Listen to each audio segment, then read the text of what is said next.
After a few months of cooler weather, chances are your pond is looking a little bit like this. Plants that grew like crazy through the warmer months are all looking pretty tired and shaggy. Your water might be looking a bit lackluster. You're probably even wondering if there's any fish still left in there. In the case of my pond, my pre-filter sponge block has completely clogged up and needs replacing, and my pump has actually stopped running altogether. It's time for a cool season pond refresh. Now realistically, a lot of the things that I'm going to do here, you can do at virtually any time of the year. If your filter clogs up, you clean it out. But when it comes to your plants, the best thing to do is either do it as they're heading into a main growth period or when you know you're heading into warmer weather. And I know we've got spring sometime on the near horizon, so I'm pretty confident dividing these plants up now, treating them like you would perennials in the garden. First thing to do is actually lift them out of the pond, and they have become enormous. You'll only need simple tools for dividing and repotting. Secateurs or heavy duty scissors, a large garden knife, I got this one from a second-hand store, and a potting mix scoop comes in handy. First cut through and then pull apart the bigger clumps. Remove and save sections from the end of a rhizome, the fleshy root, that are growing well. Keep sections around 15 centimetres long. Look for nice new shoots in front of healthy established ones, and lots of vigorous new roots.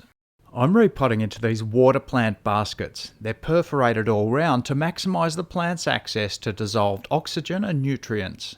Using a regular potting mix, but it's a premium quality, add a nice layer to the bottom of the basket. Before you drop your plant in, just tidy it up a little. Put the rhizome into a corner with the growth point towards the centre of the basket. Hold it upright and fill around with potting mix. Gently press down and make sure you don't overly compress the mix. Filter around 3 or 4 centimetres from the top. Add a layer of well-washed pebbles or gravel to fill. This helps keep the potting mix in place once it's underwater. Water well until the water running out of the baskets is clear, and then leave in a shady place until you're ready to put them back in the pond. Chances are your pond is looking very messy at this stage. I like to use the head of a plastic leaf rake to get all that larger floating material out. All that messing around had left my pond water really murky, so there wasn't much point in trying to do anything else, as I just couldn't see what I was doing. What I did was I swapped out the old pre-filter sponge block for a new one and left it running for a couple of days to clear up.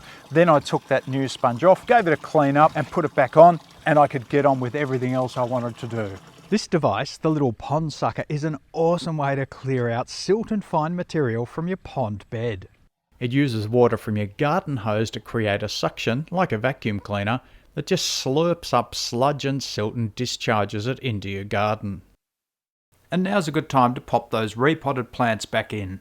Once I started tidying everything up, I fully expected I was going to have to change the impeller in my pump because my cascade had stopped running completely. As it turns out, those overgrown plants had actually managed to disconnect part of my piping.